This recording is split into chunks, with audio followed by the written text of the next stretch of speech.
আসসালামু আলাইকুম দর্শক। ইরানের হামলায় ইসরায়েলের আসলে কতটা ক্ষতি হয়েছে সেই তথ্য কিন্তু ইসরায়েল চেপে চুপে প্রকাশ করছে। কেউ জানে না প্রকৃত অবস্থা কি। সবাই জানে যে ইরান ব্যাপকভাবে ক্ষতিগ্রস্ত হয়েছে, অন্তত দৃশ্যমান কিছু ঘটনা তো আছেই। শনিবার জানাজা হবে, সেখানে পরমাণু এবং যে সামরিক কমান্ডাররা নিহত হয়েছে তাদের স্মরণে জানাজা হবে শনিবার।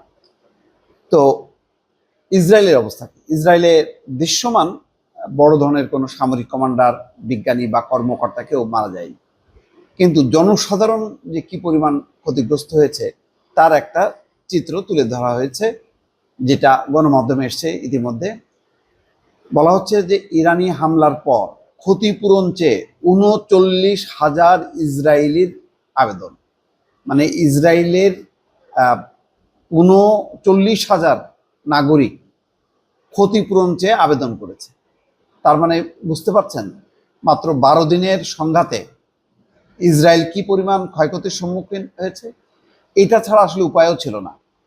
বিভিন্ন সামরিক স্থাপনা বা লক্ষ্যবস্তু টার্গেট করে হামলা চালিয়েছে ইরান, সত্য, কিন্তু ইসরায়েলিকে বলা হয় শিকারী রাষ্ট্র। তারা ১ বছর ধরে তারা পরিকল্পনায় এটেছে।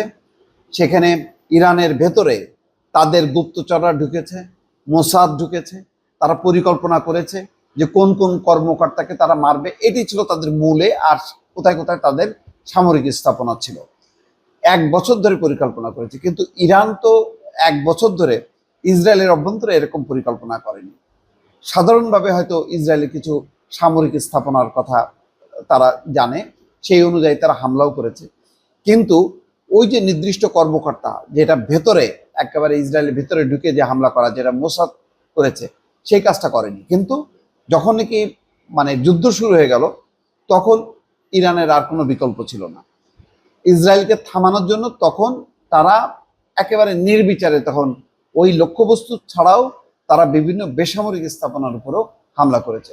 যার কারণে দেখেন কি পরিমাণ ক্ষয়ক্ষতি হয়েছে, যে ৩৯,০০০ তারা আবেদন করেছে। হয়তো এই সংখ্যাটা আরও বাড়বে।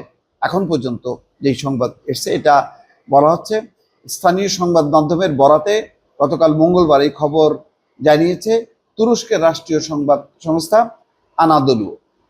তারা বলছে যে ইরানি হামলায় ক্ষতিগ্রস্তদের জন্য একটি ক্ষতিপূরণ তহবিল গঠন করেছে ইসরায়েলের কর কর্তৃপক্ষ। ১৩ই জুন ইরান ইসরায়েলের মধ্যে সংঘাত শুরু হওয়ার পর এই তহবিল থেকে ক্ষতিপূরণ চেয়ে মোট ৩৮,৭০০টি আবেদন করেছেন, তার মানে ৩৯,০০০।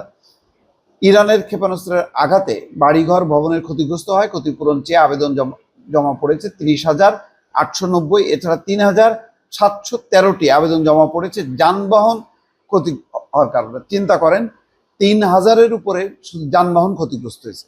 যন্ত্রপাতি আর অন্যান্য জিনিসের ক্ষতিগ্রস্ত হওয়ার কারণে ক্ষতিপূরণ চেয়ে আবেদন হয়েছে ৪,৮৮৫টি। এই তথ্য প্রমাণ করে যে ইসরায়েলের শুধু তেল আবিব না, ইসরায়েলের যতগুলো শহর ছিল, উত্তর, দক্ষিণ, পূর্ব, পশ্চিম, কোনো শহর কিন্তু বাদ পড়েনি। ইরান ভয়াবহভাবে হামলা করেছে এবং এটা ছাড়া তাদের কোনো বিকল্পও ছিল না। অন্তত এই আবেদন দিয়ে বোঝা যায় যে ইরান ইসরায়েলের উপর কি পরিমাণ ক্ষয়ক্ষতি চালিয়েছে, বা ইরানের দ্বারা কি পরিমাণ ক্ষতি হয়েছে, কতখানি ক্ষতি হয়েছে, যে ৩৯,০০০ নাগরিক এই পর্যন্ত আবেদন করেছে ক্ষতিপূরণ পাওয়ার জন্য সরকারের কাছে। দর্শক, ভালো থাকবেন। আল্লাহ হাফেজ।